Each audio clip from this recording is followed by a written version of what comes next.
All right, so we'll go ahead and get started.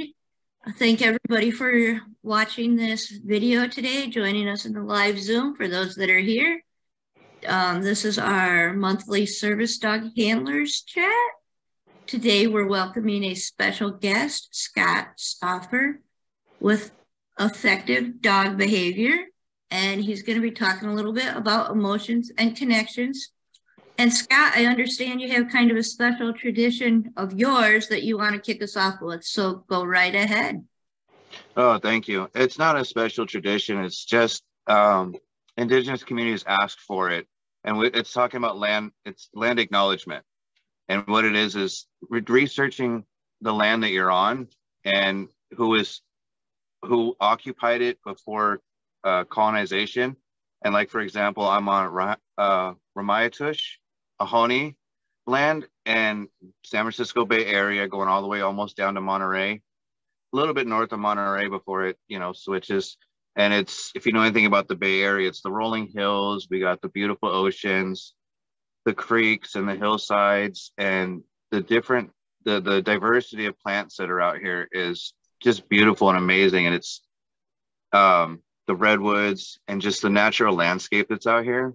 And like yesterday, I drove out to the beach, and just being able to go out and just be somewhere and be in the moment and being present, it's just so healing. And it just goes to show that, like, the people are still here, the Ahoney are still here, the Ramayatush are still here, and it's just beautiful to know who is here and the land stewards of the land. So it wasn't a perfect land acknowledgement, but I rarely ever get it perfect. But it's just acknowledging the land you're on, which is the Ramayatush and Ahoney, and making it a little bit personal. The rolling hills. Like, if it wasn't so windy outside, you'd be able to see some rolling valleys into a man-made reservoir and then the highways, but you could see the nice rolling hills out here. And it's nice to see the different landscapes versus just speeding on it or working on it constantly. Just being a part of that is just wonderful. Oh, and if anybody is curious, there is an app to find out whose land you're on, which is a native land app, or whose land it'll tell you. There's even a phone number for the First Nations in Canada if there's anybody up there. Nice. I don't know it because I'm in the States. So. Right. And I mean, we do have some people in the group that are in Canada and a few people in other countries around the world as well. So nice. That's always nice. So I'm going to go ahead and mute myself, but I'm here. Let me know if you need anything. Everyone else will stay muted too, just because that helps us with flashing of the screen. So if somebody has a seizure disorder, the recording can, if there's noise, background noise, it can cause flashing and trigger seizures. So we just ask everybody to stay muted during the full presentation. You can put a question in the chat group, or you can raise your hand reaction-wise if you have a question for Scott. And with that, it is all yours. Thank you. Thank you for inviting me on here. I'm glad I love talking about emotions and connection. And what I will do is I'll do my best to have questions at the end, just because that flash warning. So I appreciate knowing. I did not know that, and it's weird because that kind of bothered me too. And all of a sudden, those random things would draw your attention somewhere else. So I understand that. That makes a lot of sense. Thank you for teaching that. So I work with service dogs of people with psychiatric illnesses. PTSD, panic attacks. I've helped with children with autism. And it's always about, no matter what relationship you have with any type of training you do, it's always about the relationship. We have primary emotional systems. We are built upon connection. We are hardwired for connection. So are dogs. They've been with us for at least documented 30,000 years, supposedly even back as far as archaeology says 150,000 years. So you can go ahead and go to the next one. There's things that we want people to understand, and there's a thing called care. We have 7 primary emotional systems, and we focus on care and panic grief. The 7 primary emotional systems are: 1, seeking; 2, rage. Seeking is motivation to find something beneficial or for survival. It could be food. It could be going to the bathroom. It could be moving your foot out of danger. It could be sex. It could be water, companionship, playfulness, or just stopping and observing. So whatever your nervous system decides you really need to do for safety. And then you have rage, which is the urge to defend. That's aggression, that's reactivity, that's anger, that's frustration. Like you can be mad, you can be angry without going and acting on it. Then you have fear, which is the urge to run away, the urge to seek safety, which means running towards something safe. Then you have lust, the urge for sexual gratification or sexual pleasure, reproduction, which even if your dog's altered, those things are in your brain, your limbic system, which means it can still happen. Then you have what we're going to talk mostly about is care, the urge to nurture and connect. And then we're going to talk about panic grief, panic/grief, aka sadness. So still working out the scientific term for that one, and which is the urge to reconnect. Remember, this is sadness. This is capable in all of us. And then from there we have play, the urge to socially connect, the urge to socially learn. So we'll go over more of those later. And they're all done by different neurochemicals, neurocircuitry in the brain. And the 2 things that we focus on is, like I said, is care, which is the antidote to panic grief. The importance of care is defined by the devastating effects of panic grief. While it sounds like panic grief is horrible, and it is, it makes you sad. It's a state of deep rest, or goes into a state of depression a lot of times. But also, there are ways to take care of this, and that is with care. And we'll get into that. And these are built into us, into our brain, into our limbic system through evolution. So we'll go into the next slide. So if you look, my logo is green, a person with a, oh, sorry. We can go to this one. So one thing I always want to remind people is, okay, hold. So care is the maternal care and nurture. Feel good chemicals, comfort, touch, and connection. And on my logo, it's a gentleman or a person in green holding on to a dog that looks kind of sad. The person is giving care. The dog is having panic grief. Panic grief is also loneliness, emotional disconnect, social separation, and physical isolation. So loneliness, when you feel like you can't talk to anybody. You don't have a network, a social network, or you don't have somebody you feel safe enough to talk to. You can also be in a room full of people and still feel lonely. Where you feel emotionally disconnected, where you just don't feel connected to anything or anybody. This is panic grief. This is real. This is your brain telling you something. This is not cognitive. This is your brain telling you you need something. You have social separation. So like when you're, let's say separation anxiety, we call separation distress first. You're supposed to be able to look sad so you can reconnect. Physical isolation, when you keep being isolated in public or you keep being isolated from things you need, that's going to cause panic grief. And we can go on to the next one. So we'll talk, this is basically our major focus is panic grief and care, because when we reconnect, it is healing. Those 2 counter each other. Those 2 go with each other. Nature, this is what nature put into us, or God or whoever the creator put into us, so we can reconnect, so we can feel emotionally vulnerable. And dogs do it all the time. One thing we always want to remember is emotions affect behavior. When we talk about behavior in dog training, we look at everything that we see. The thing about emotions is they are deeper than feelings. They come from our limbic system. They're subcortical. We cannot redirect, desensitize, or counter-condition our way out of emotional pain. If you are sad,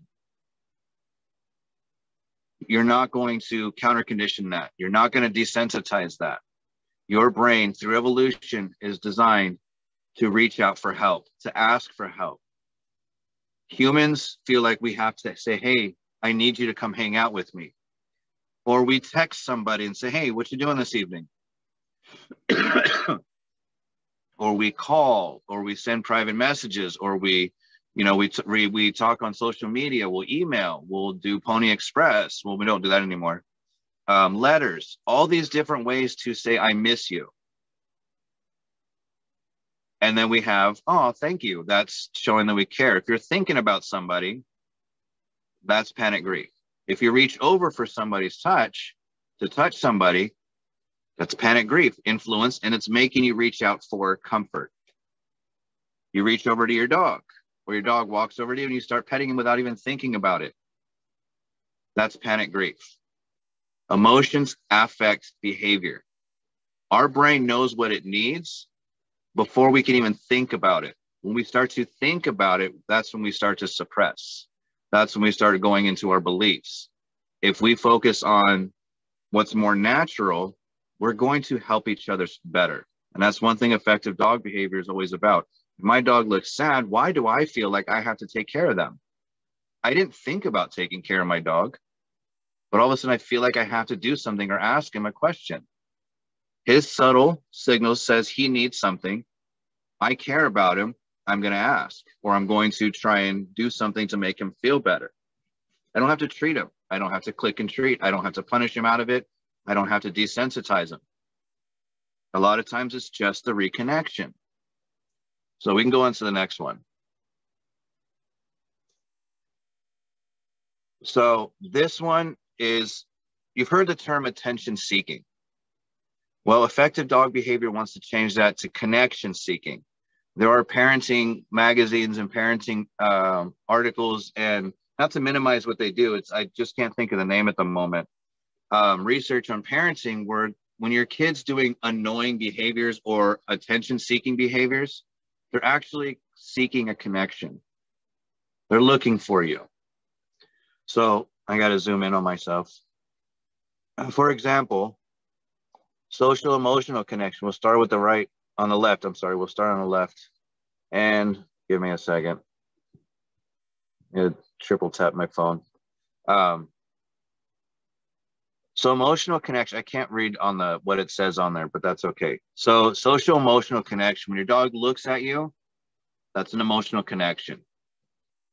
Another one for annoying behaviors your dog jumps on you or starts grabbing your leash on a walk, starts doing things where you want to teach an alternative for. It's your dog trying to tell you they need something. There's also self-soothing behaviors. Your dog starts licking their paws, licking what turns into a hot spot. They'll also do scratching at certain parts of their body. These are all self-soothing to increase what we call endogenous opioids. That's what seeking connection is. Trying to increase endogenous opioids, because when you feel sad, you're going through withdrawals. We have an endogenous opioid system in ourselves that helps us when we get low, we start going through withdrawals, we start to feel a little state of depression. We're supposed to. This is one thing that society has taken away from us. We're supposed to reach out for help when we feel sad. Our dogs know to do this because they're not bound by societal structures. They're not bound by, oh, well, I'll just wait till later. Or, you know what? My feelings aren't worth it, so I'm not going to do anything. I'll just wait till vacation. Dogs want the release. We don't want to keep emotional pain. We also have lack of confidence, where dogs don't feel confident in stuff and they want us to help them. Fear and rage. So a lot of times now this sounds like we talked about, I mentioned fear and rage as urge to defend, or fear is the urge to run away, rage is the urge to defend.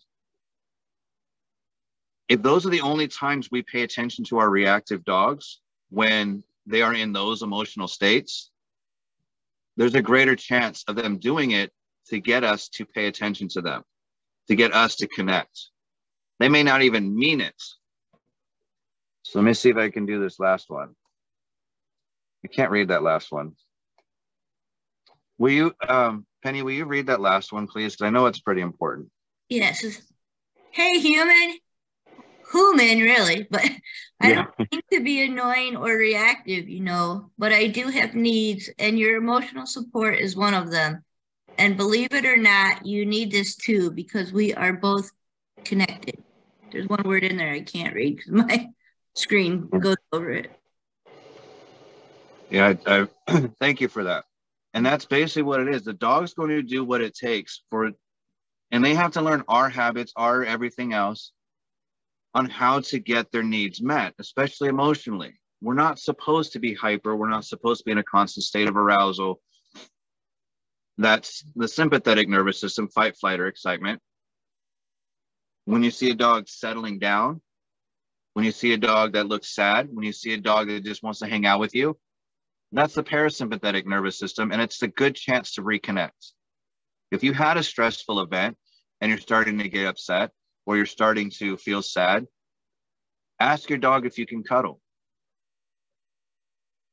Can we come hang out? Hey, can you come sit with me? All these things, it's when you ask your spouse or you ask your kids, or when your kids come crying to you, if those of you that have kids and say, I got hurt and da-da-da-da, that's them saying, I need emotional support. They get to voice it and we get to see the crying and everything else. Dogs don't get to be that dramatic until they understand that's the only time they can get us to pay attention. Being dramatic in the wild is not beneficial. You'll die. If I'm out there in the woods and I'm surrounded by mountain lions, I sit there and scream and run away, I am more likely to die.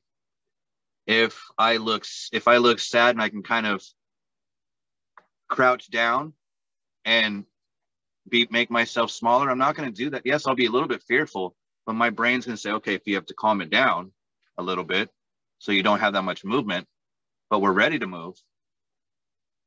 When you feel safe enough, you can ask for help. Like maybe if you know your parents are around or your friends around, or you see them, that's why you can see your friend, you keep looking for your friend. And then when you know the danger is not paying attention, you call for your friend just a little bit. That's separation distress. That's a separation call to reconnect. So when they see you and go, yeah. You guys are now feeling better. You're increasing endogenous opioids so you guys can feel safe together. And then you can leave together safely. So we'll go on to the next one.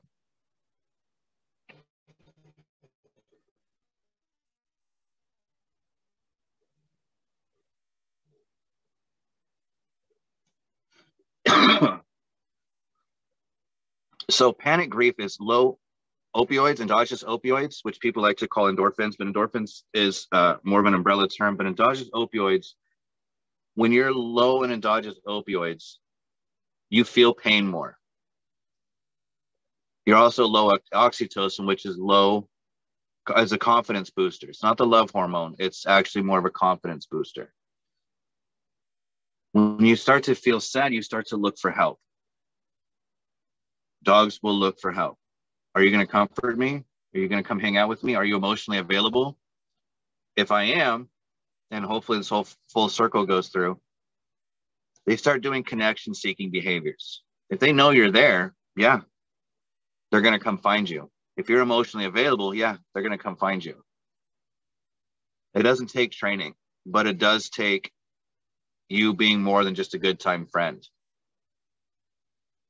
Then you'll have your pro-social behaviors leading to emotional social connection through care. So if Blue looks at me and I acknowledge him and I invite him over, or he wants to start coming over, or maybe he'll start playing, he's feeling better. His endogenous opioids have increased and he feels more social, which is increasing endogenous opioids and oxytocin.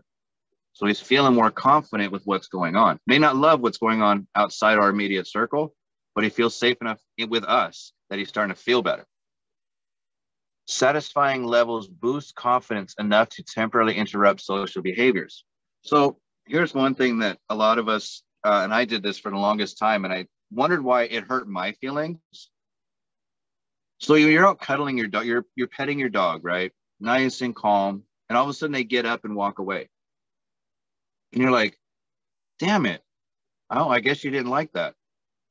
That's not always the case. Oxytocin brings endogenous opioids to a satisfying level, but that doesn't mean they're done with you. It means they just don't need to be touched right now. They're probably trying to invite us to go hang out with them or go play, so they feel safe enough and confident enough to go explore their environment with you.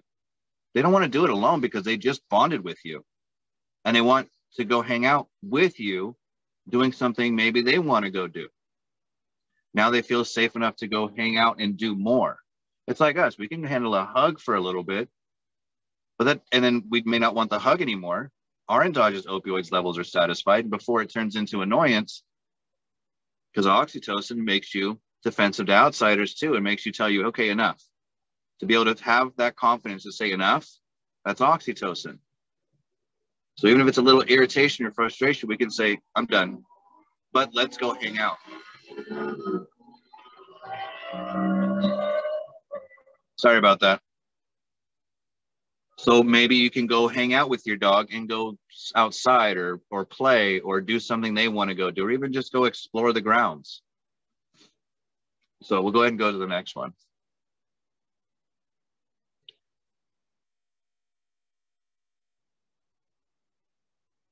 This mechanism assures that both, sorry, go ahead and go back on that one. Sometimes they scroll up and they're supposed to do this little rotating thing. This mechanism assures that both parties continue to engage in social behaviors and also build the confidence over time to be on their own temporarily. So you think about it, at a young age, you're so reliant on your parents, like I'm talking infant. These are all brain developmental stages. That eventually when you start to feel safe, you know you can go out and explore. And when you feel that emotional pain or you feel scared, you can come back to safety. And eventually your circle gets bigger, but you can always come back. And that's what we want. We want our kids and our dogs to be able to feel safe enough to come here. We can explore together. They can go do their thing and they want to come back. They feel confident enough to want to come back. Some dogs feel so confident that they're going to go hang out and make friends with everybody. And then we're going, okay, what about me? That's us going through panic grief before it gets to frustration, which is rage, where we start to feel emotionally disconnected. We're like, hey, do I not matter? I just feed you. Okay, thanks. But at least you're happy. Hey, at least you're happy. So we'll go on to the next one. But that just means they feel safe enough with you in their environment that they don't need to have that type of stress. That's totally Azul. He'll go hang out and just like, come see me when he wants food. He will go anywhere, see anybody, anytime. And I'm the, wait a minute, what about me?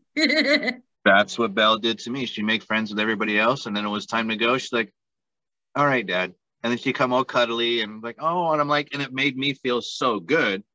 And even though I'm watching her have fun, you know, she's having fun. It's, oh, that's so cool. Oh, and you start to observe different body language and how everybody else interacts. But when she comes back to you, you didn't realize when you start to feel, go, oh, thank you. You were going through withdrawals. You just don't, it happens so low in the brain, we call limbic system right in the temple, that we don't have to notice it, but we feel good when it comes to us. Right. So we'll go ahead and go to the next one. Somebody acknowledges us. Oh, you made me feel better. Thank you. And you start to remember those types of things. So go ahead and see if you can make this one scroll, because there's more to it than just that. So what about panic grief behaviors? So I mentioned the sympathetic nervous system and the parasympathetic nervous system, which runs us completely. From somatic or autonomous, there's so many things we don't have to think about, like breathing, blood pressure, all these things. If we thought about, we would die.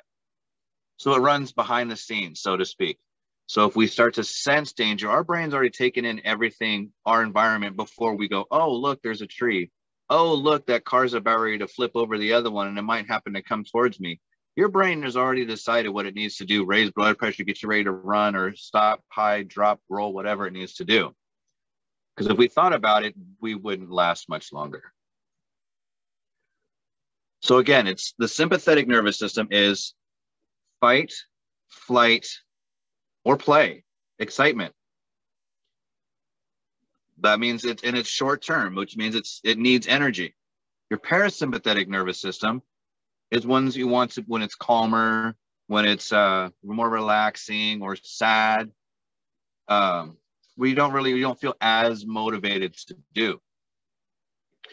So what about panic grief behaviors?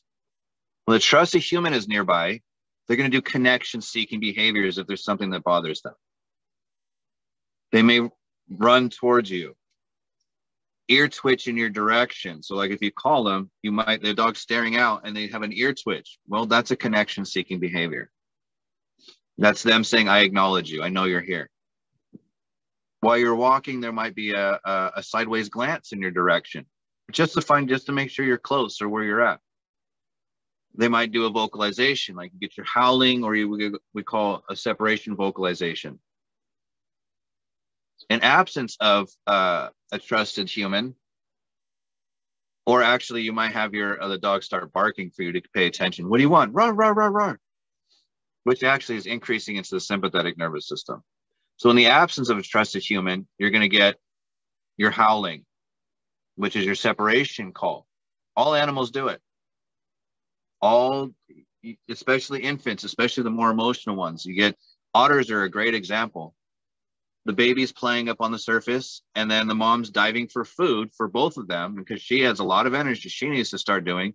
And the baby will cry out, will stop playing, cry for its mom. And then the mom comes up. They don't even have to touch. Acknowledges, talks a little bit, and the baby goes back to playing, and the mom goes back and gets her food. We see it with, like I was saying, if you're in a dangerous situation, like there's a bear, for example, just in your area, you're with a friend, but you guys are slightly separated, and you look over at your friend and you'll say something to get their attention. That's a separation call to make sure you're safe. You're not going to sit there and have a whole conversation and be loud about it, but you're going to do just enough to get somebody else to pay attention. You're going to have calm during normal separation, distress, and depression-like state. So yes, our dogs love us, but we want them to be left alone. We kind of want them to be in a little bit what we call a state of depression. We don't want them to be excited because that can lead to separation anxiety. But if they understand that we're coming back and it's just best for them to be calmer, they're going to go through, you want them to be in their parasympathetic nervous system. Possibly separation anxiety may start prior to human leaving, which, yes, if I say, oh, I'll be back, and I, get all excited and they get excited, then I just leave. Well, if they see me excited and they get excited, well, they're matching what I'm doing. So I'm getting them in a higher state of arousal, and then I leave. But if I go over and say, I'll be back, we do some nice pet calming touch, nice pets, maybe a kiss if your dog allows it. I'll be back. Give them a chew toy so they can, if they want to chew on it. You're more than likely be able to leave, and your dog can stay calmer longer, depending on your dog and situations like that. So we'll go ahead and go to the next one.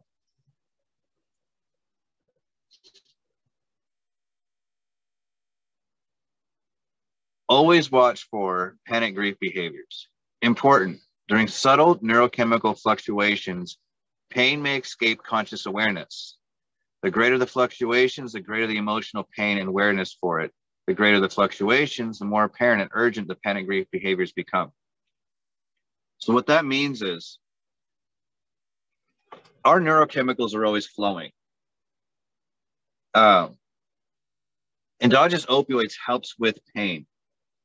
So if we're hyper, we're going to have more endogenous opioids because if we get hurt during play or during a fight, we don't need to feel it right away. But when we start to calm down, then we'll start to feel the pain. That's why I always make sure the dog is safe, and I don't watch for the injuries just yet.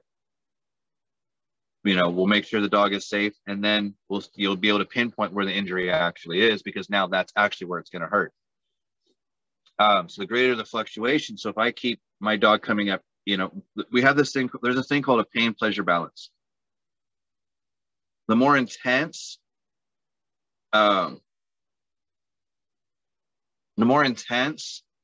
my energy is, or the dog's energy is, the greater they're going to fall to go back to a baseline, which means they're going to have a greater pain tolerance, not tolerance, but they're going to have a greater fluctuation in pain. They'll have to get back up to that.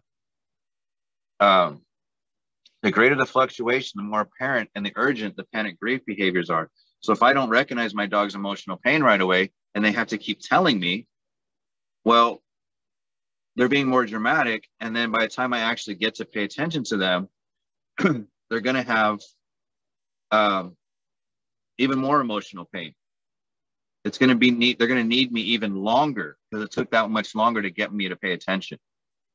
If I notice it subtly, we can get them back to a baseline.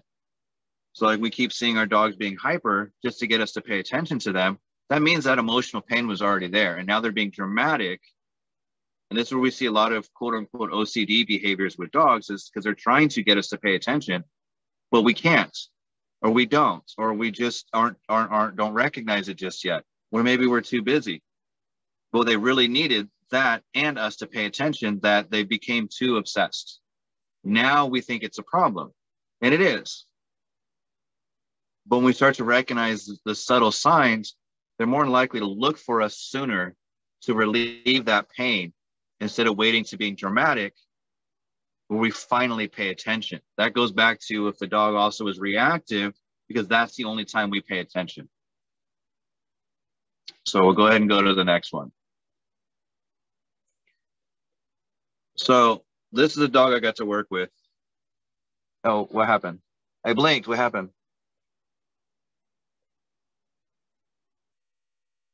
Okay. So this is a dog I got to work with.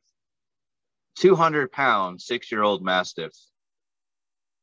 And that dog, mom could not control that dog. I'm 5'7". She was probably 5'5", maybe shorter. And yes, there's a chain on the dog going down, but I had to give her my leash. The dog was off leash when I got it, and it tried to go after, barking and circling my van. I got my dogs in it, barking, and Diana too is actually on here. Excuse me. So when the dog I let the dog do its thing because they live out in the woods. This is normal for them. She could not have the dog on a leash because she said she had no leash control. None. She'd fall on her face, and she has a few times. Don't want to repeat that. It was safer for the dog to do its thing, let it get the energy out, and then come back. So I did is I had her put on that chain that they had in the backyard that they used for their old dog. I think they used it once for this dog. Mind you, this is also in the forest in Colorado, so there's a lot of land. Mountain lions and bears and tigers. Oh my, no tigers, but wildlife and whatnot. And then I gave her my leash, which she hooked up. What I did is I showed her that the dog is going to start looking for her.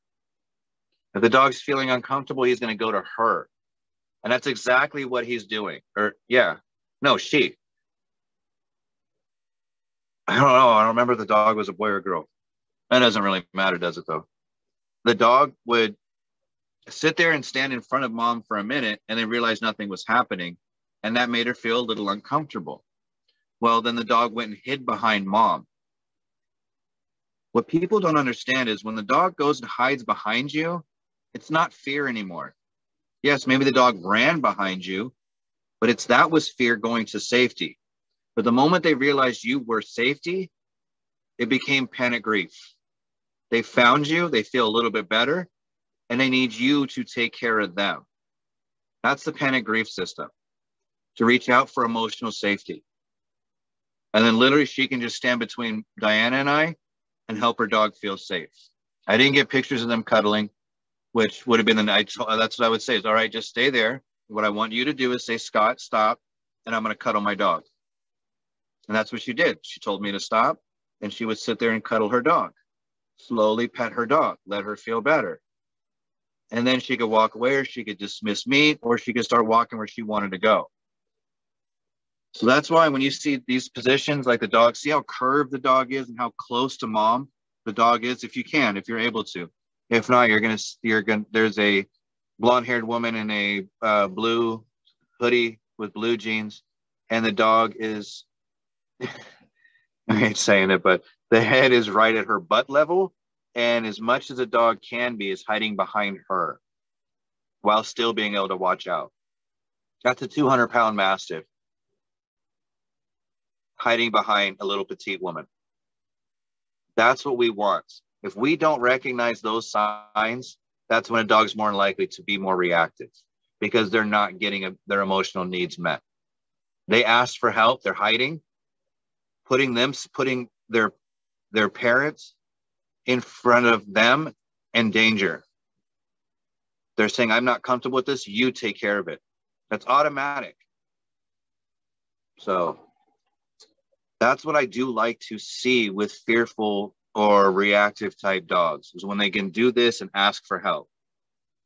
From there, we can build a lot more trust, because asking for help is connecting, is healing, is helping build confidence and letting somebody else take care of you so you don't have to be rude. So we'll go ahead and go to the next one.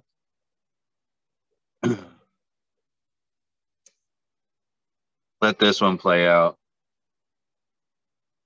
So the anatomy of panic grief: social separation, physical isolation, and emotional disconnect.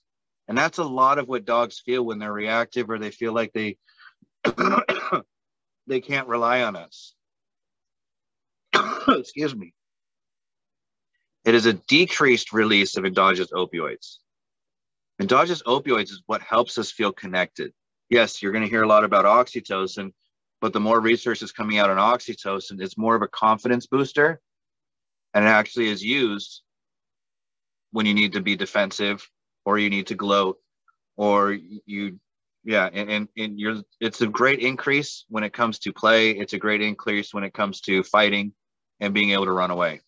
But endogenous opioids is what helps us really connect. When we don't feel connected, we go through withdrawal symptoms. This is why there's one of the reasons why there's so much on the opioid epidemic, why people don't want to reconnect to their communities, why people don't want to reach out and ask for help. They feel socially isolated, and then they don't feel connected emotionally with anybody. Emotional pain is real. Dogs have it, we have it. Loneliness, grief. You lose somebody, and that sadness is scientifically studied. It's not just like, oh, I'll just have to heal it on my own. And no, there are not that there's certain ways, because grief is all your own, but it is normal. That is your brain saying we need to go on a healing journey. When you are feeling emotional pain and you get hurt, it's going to increase that pain even more. So I tell people it's better when you're teaching a dog to play, or you're playing rough with your dog, and you accidentally step on their toes and they want to come back and play. That's because the endogenous opioids are increased, so they don't have to feel the pain as bad. But if the dog was mad and you stepped on their toes, they're more likely to scream out in pain. That's why a lot of more people have back problems, or they feel more pain when they're socially isolated. So whenever you're ready, we can go to the next one. Excuse me. I'll let this one play out too. There we go. Care, behaviors, and mindset. The ability to nurture, it's innate. We do nurture. We can look at somebody and go, they need help. Hey, I can't do it, but can you go check on somebody for me? I heard they're not feeling so good. When we ask for hugs, or our dogs will let us touch them. That's increasing endogenous opioids as well. But we can't do it when they're hyped up, because that's not meeting their emotional need. You're feeding them water, you're taking them for their daily exercise. That's also care. Just being there in the moment when your dog wants to sit there and you're sitting with them, you're in the moment. You're out playing with them and they're playing with you. That's being present. Showing interest in what interests them. So like, we let dogs go for a walk and we let them smell around. And what I tell people is, if your dog's smelling something that's really interesting, go investigate. Go see what's so interesting. Ask them. We're not going to figure out what it is. What did you find? Is that a good spot? Because now you're showing interest in their interests. And that's really what matters. Like when you can show interest in somebody else's interests, it makes you feel a little bit special. Spending quality time with each other. And that could be just doing something that interests them or interests you. If you're really interested in something, your dog's going to be like, what is that? Oh, cool. Mom's interested. Mom and dad are interested in something. So maybe I'm going to go try and investigate too. Because if you're having fun, they want to have fun. But if you're sad, they will want to kind of hang out with you and they'll see, hey, is it safe to come over? Stop and observe. Just stop and see what your dog's interested in. Are they scared or do they need your help? Do they want to play? Will they fight? Do they want to walk away? We can stop and observe. We're letting our own brain process what absolutely needs to be done. Humans like to talk about it, so we think that's the true thing, but that's cognitive. When we stop and observe, our seeking system, which is number one, it runs everything, is gathering as much information as possible to give us the best possible options. So we know how to recover, we know how to take care of things, we can assess the situation a lot better versus just reacting. Dogs do it too. Do nothing. If you're sitting outside, you can sit there and do nothing. If your dog wants to just sit there, go sit with them. Giving emotional support is something we all need, and that's just sitting with somebody. We don't have to say, oh, hey, I see you need help. Do you want to go? Let's go do this, and this. You look sad, so I'm going to go cheer you up. No, you're sad. Let's deal with it. Let's hang out together. Do you mind if I sit with you? We don't have to do anything. We don't need to fix them because our brain is actually wired for this type of stuff. And we're always looking for what our dogs might be wrong with our dogs when they probably need us more than what we give them credit for. Ask. If you don't know, you can ask. And what I do is, do you want food? Do you want water? Do you want to cuddle? Do you want to play? Do you want to pee? So I'll give them different types of options and they know what they're going to need. And you're going to see the ear twitch or, the options might get better and maybe you might have to repeat it. Does your body language invite any of those? Listen, your dog doesn't want to be dramatic and vocal. Yes, there are breeds that do like that, but they're also every single breed does have subtle, even the Rat Terrier, the Jack Russell, they bark when they're on a chase. They're not barking while they're looking for something to chase. It's those subtle things that all dogs need, all dogs have. Meet their emotional needs when they ask, but also connect when they don't, because a lot of dogs don't know they have a trusted source because maybe they've lived on their own for so long. So your dog might, the first couple of times you go to hang out with them and just not necessarily go to touch them and say, I'm going to make you okay. We're going to just pet. Scott said to pet you. You'll be fine. If they don't know that you're emotionally available, they're still going to be defensive. Go sit with them. Let them know that you are going to be there at their lowest. A lot of dogs have never had that because they're always been hyper. They've always had to be reactive. They've always had to be aggressive. They don't know that you can be there for them, that somebody's ever been there for them emotionally. And instead of and this goes to however you want to see the relationship with your dog. I prefer to see it as a friend, or I get to be the crazy uncle, not the parents. Those of you that raise kids, those of you who raise parents, some of you do raise parents too. But those of you that are raising kids, you are very emotionally invested. But if you consider yourself like the crazy auntie or the fun auntie and uncle, you're not as dog must listen type of situation, even if it is your service dog. Because remember, your service dog is your team, is the one that's going to help you when they need you the most. So that's why I say it's okay to be emotionally vulnerable with your dog. It's okay to meet them where they're at with their emotional needs, because you're both going to rely on each other. And your dog might do different type of behaviors to say, hey, you're going to have a panic attack. So I'm going to push you a little bit. I'm going to lean into you a little bit more. I smell a seizure. You need to pay attention. We have to be open to that. Dogs have been doing service in the United States in 1995 when they created the ADA. I think it was 95. They wanted to make sure there was owner-trained service dogs because they understood there's people that cannot afford this stuff. It wasn't about positive reinforcement or negative reinforcement or e-collars or stuff like that. That stuff wasn't that popular. But they wanted you to be able to use your dog, your relationship with your dog, to be able to meet your needs so you can live a somewhat normal life, because America is not built on diversity. It is not built on inclusion. That's why they had to, I looked at handicap ramps at some of the federal buildings when they started making the first ADA laws. Those ramps were so steep and they're in the halfway in the back of the building. If I was to push somebody up with a wheelchair, I would have to have an angle like this to try and push somebody up. So it wasn't even, it was an afterthought. Oh, we got to have it. Until they started widening doors. Until, of course, you got to sue somebody to make a change. But when you have your dog with you, you have a constant friend. You can look at your dog and go, oh, these little bastards. Yeah, thanks for calming me down. I'm here with you. Thank you. We can pet each other. We can hang out with each other. It doesn't have to be just, your dog doesn't have to be constantly working. That vest means, yes, they are working or whatever you use, and you don't have to.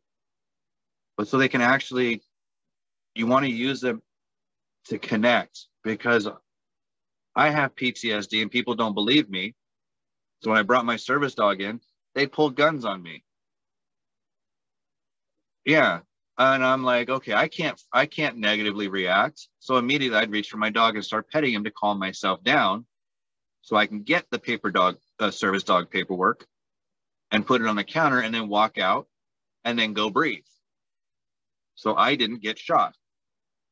Dealing with cops all the time, I had to understand my emotional needs, and we got to understand, like, when we start feeling upset, all the different type of emotional states, what our nervous system is trying to tell us. So our dogs are caring for us too, especially in a relationship. And this goes back, this is how dogs wanted to hunt with humans when we were hunter-gatherers. How they wanted to hang out with us, how we're actually able to start breeding them for specific jobs and teamwork and things like that. It wasn't because we looked at one dog, looked at a dog in Egypt, looked at a dog in North America and Turtle Island and decided to breed them because they look good.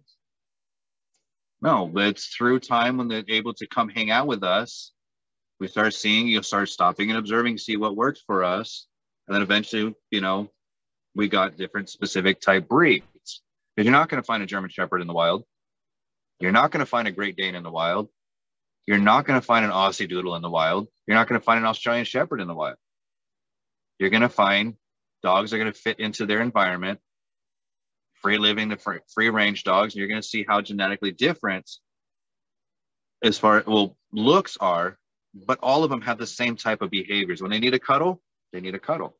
When they need to hang out with friends, they need to hang out with friends. When they need to work, they'll work. When they need to be upset, they'll be upset, just like all of us. It's okay to have your emotions. If you're upset, look at your dog and go, we're done. Let's go. I don't like this situation. Let's go. Your dog's trying to lean on you to get you to pay attention to them. All right. You're right. You're right. Okay. Let's get out of here. Maybe they're doing it out of fear, but they're trying to get you to pay attention to them so they can leave. These are all care behaviors that they might be doing. It's care behaviors when you see something your dog wants comfort from you. Those are all care behaviors. It's all stuff we're innately able to do if we just stop and pay attention to our own emotions and feelings, which is hard in today's society, especially in Western culture. So we'll go to the next one. I see we're running out of time, and You're fine. I don't mind if you go over a little bit. So making the case for connection. Internal processes are designed to help the dog survive and thrive, just like us.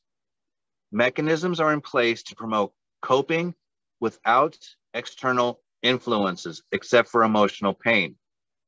Emotional pain is the only, quote, negatively, unquote, felt innate experience that calls for an outside source. for relief.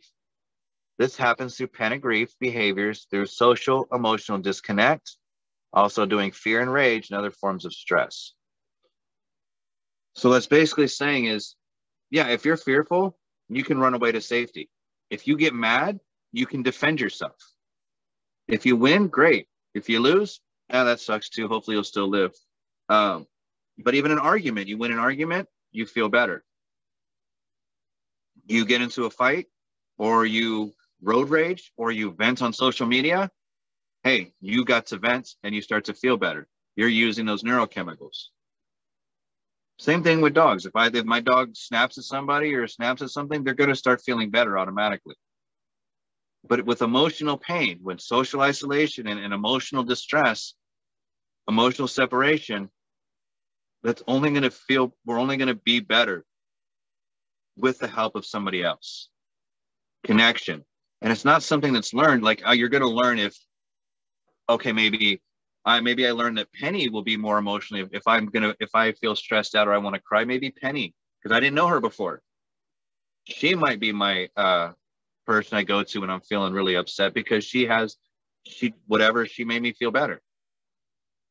Our dogs, being their caged animals, rely on us for that. So their emotional systems are going to do whatever it takes for them to feel safe with us. We can suppress feelings and emotions, but they're always going to come out. They're always going to be shown. So you're not going to stop a dog from feeling emotional pain. You're not going to stop anybody from feeling mad. You're not going to stop anybody from, well, ideally, you can stop people from playing, but they might not play in front of you. They may play with somebody else. They may play by themselves.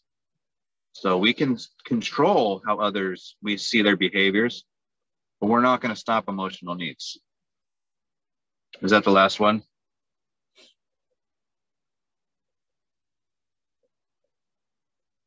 Social emotions and pictures. And this is a hard one, but it's one of my favorite. So there's me with a couple Halloween costumes. Me with the werewolf, and I'm with a friend's dog that they were walking and we're cuddling. I've got me with the plague mask on. Can you guess when that was taken? And with a German Shepherd, knowing it's me and he's looking at it. There's just below that is me with the werewolf with Belle, actually, and Blue and Hunter playing together. Blue is my dog. Hunter is a dog that's in the top, the shepherd looking one, that is a dog walking client. And then just below that, I asked permission for this. It was this homeless individual in Golden Gate Park, and they were just playing. They were just playing together with her puppy. You know, with all that stress going on, they still took the time out to just be themselves and be in the moment. And I stopped and I asked permission. I took a few pictures, asked permission. And then I told them why I thought that was beautiful. And I asked how they felt. And that person was like, I feel so much better. I don't have a care in the world right now. But if I start thinking, all my stressors come back. So this is why I love having my dog with me, because it reminds me that we are together. I'm not alone. And that reminds me of with Elliot, my service dog, before he was a service dog. I was really mad and my life was really difficult. I tried to be all the social standards and everything else. And then one day on my break, he chewed up my car seat in my car, my driver's seat, to the metal. I know there's metal under there, but I've never had to see it until he chewed it up. Yeah. Couldn't afford to replace it, so I'm mad. But nothing I can really do about it. And I called a friend to have him come get my dog, and when he comes over, he starts laughing, which kind of eased the tension a little bit, but I was still mad. But my dog Elliot was still in a good mood to see me. But I'm mad. Our emotional needs don't match. We're not matching right now. He wants to play, but I'm still mad. So we're both in a state of arousal, but I'm going to be more defensive and direct with anything I do. He can move around and play and everything else. He's in a good mood. So I became a smartass. And I was like, all right, you want to play? Because I got tired of me being upset and him being able to play. It was only like 9 months at the time. So he's a puppy, right? He can't be mad. Plus, my work is in front of me. They're right behind me. I can't, get totally mad at my dog and yell at him. It just looks horrible. So I became a smartass, accepted my emotions, and we started to play rough. We played and we bounced. Before we know, we're both bouncing around and mimicking each other. And after a little bit, we stopped and we cuddled in front of my work. Well, this went on for an hour. I had a 30-minute lunch break. By the time I realized it, I rushed, I panicked, put him in the car, went back to work. And I was like, why didn't you tell me I was late? They're like, because what you were doing with your dog, you were bonding with your dog. It was so beautiful to watch that we all kind of took a break and watched you play with your dog and thought that was one of the coolest things we've ever seen. That emotional connection, even though I was not in the mood, but I didn't want to stay mad, saw that he was having fun. And it's like, we can't keep up on this. I can't constantly be mad at my puppy because of my social standards or my expectations of myself or how he's supposed to be. So I played my stress away. I got interactive with my dog, and that was one of our bonding moments where we were best friends ever since. Yeah, I got a dog, and I didn't want the dog. There's a whole different story behind that, but that's how he became my service dog, because we met each other's needs. We hung out, we played. He's a puppy. He's supposed to play. He's supposed to be sad. He's supposed to be upset. You're supposed to feel emotions so you can understand, so you can start dealing with emotional regulation. You can't suppress it and then use it and then think that's emotional regulation, or tell people how they're supposed to feel. Dogs don't understand that. We don't want our dogs to be rude or do things like that. And I get it. We got a lot of societal pressures, and especially if you have a disability, the world's not meant for us. But we still connect through that pain. We find groups like this. Because our dog's not acting right, we find groups like this. We're always meant to connect, even if we're upset. You vent on Facebook, oh, this jackass trainer, da da da da da, and then somebody comments. Somebody acknowledges how you feel, and then validates your point. You connect. We're always designed to connect. You're fearful and you run away, and then somebody goes, what happened? Are you okay? And then you run to them crying. That's connecting. That emotional pain is meant for us to feel until we can get care, but we got to be able to feel safe enough to ask for care. So next slide. That is the last one. Okay, so I want to say thank you for inviting me for this and let me share and let me talk. I open this up for anybody that wants to ask anything or whatnot. I can breathe. Yep, raise your hand if you have a question for Scott. I want to say I really loved the presentation, and yes, some of it was geared towards service dogs, but I plan to share this everywhere, because even if they're not training a service dog, the message is an important one to get out there. So many people don't think about the emotional side of the behavior. And once you realize that every behavior that happens is being driven by an emotion of some sorts, it really puts you in a whole different perspective when it comes to dog training.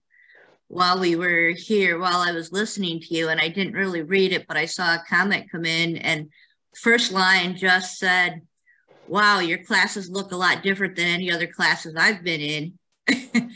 I'm like, yeah, that's what I'm going to read, but I'm going to read later. All right. Well, yeah, my classes are different. I don't teach obedient classes.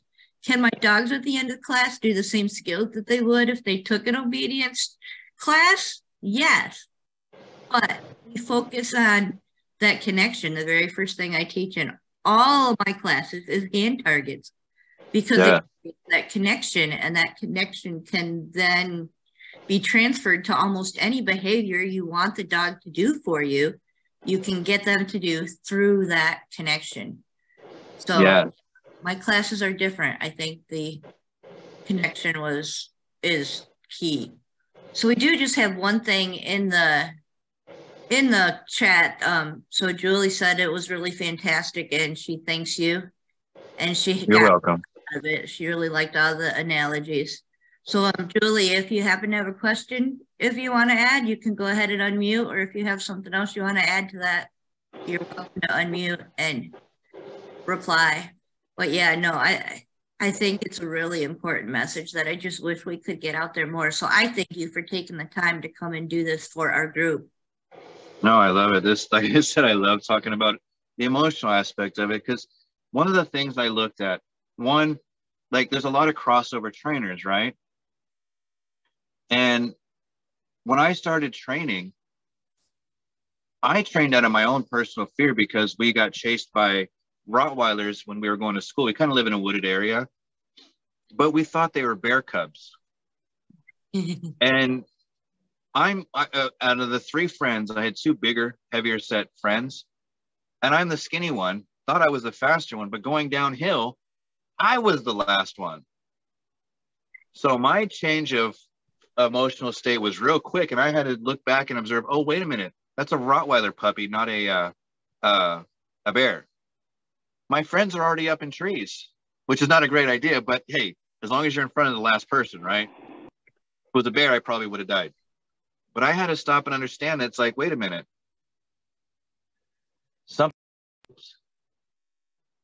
Something's not right. Excuse me. And I realized it was puppies, so that became a joke. We were running from puppies. Well, they were kind of teenagers, but it's understanding that. Well, when I also, all the trainers in my area, they were e-collars. They were hunting dogs. It was $3,000 to $5,000 to train these dogs. And the only R+ trainer at the time was a woman that did clicker training, but she only did it like a week out of the month at the Humane Society, and she didn't want private clients. So I had to learn on my own what training was. We had a Basset Hound that was built like a pit bull, but she had a sense you couldn't stop. And my mom, it was for my sister. My sister didn't even want the dog, so I had to train the dog before it got returned. And I ended up taking the dog out for walks, and all I had was a sandwich. We didn't use treats. It was a violent household, honestly, growing up. You use punishment to get the behaviors you want, and that's how I was treated. And that's honestly how I treated not my first dog, but the family dog that I first got to work with. But yet, when I was hanging out with that dog, she never ran off, not for long. If I was exploring something, she'd take off for a little bit, but I always returned home with the dog without a leash. I had a sandwich, which, yeah, we sat down, we ate together because I was hungry and I'd share with her. But she didn't. We connected without having to use punishment. And I'm sure it's fear because we used punishment at one point, but it didn't matter. She'd still run off. And I'm like, this is not freaking working. But she ended up living with us to the age of 15. She never ran off, not too much. She would hang out with us, and we could actually walk her. We never tried with a leash, though, because that was too frustrating. And everybody lived on acreage, so there wasn't really a need to keep her on leash once she wanted to stay home. But we didn't fully use treats either. Then I get into professional type training, and then I started looking at balance training, why I don't like balance training. And I don't, but what do I see? So one of my worst things, and I hate bringing it up, but I have to look at the extreme. I have to stop and observe and watch things unfold. Cesar Millan, where he had that Holly, where he literally attacked Holly over food, and it became a bloodbath. Well, Cesar Millan got bloodied. He still had that dog. He had that dog for a long time in Mexico, and they actually cuddled and hung out together. Why does that happen? Why do I see police officers with dogs with e-collars on and prong collars on, and the dog's sitting in the human's lap? Why do I see people actually cuddling with their dogs, or these other type of things? It's always going to happen.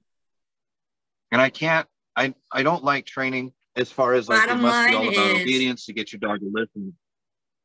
It's always about connection. Everybody loves their dog. Yeah, the bottom. Yeah, we just got out of our heads. So they're all going to have moments where the dogs are no matter what kind of training methods they're using. And dogs know what they need because they are more emotional on purpose. Evolution made them more emotional than us. So. And if we can learn to read those emotions, that's kind of where I don't want to pat my own back because that's not what this is about, but it's that ability to understand those emotions that I seem to be really good at that with people and dogs, which is kind of why this group has grown into what it has grown into. And we have several people in the group that definitely experience times of being, you know, feel like they're an outsider and don't belong anywhere. And I also get a lot of, you know, late midnight text, this is happening and I need someone to talk to. And, you know, when we're there for people and we're there for our dogs, we can develop those relationships and connection.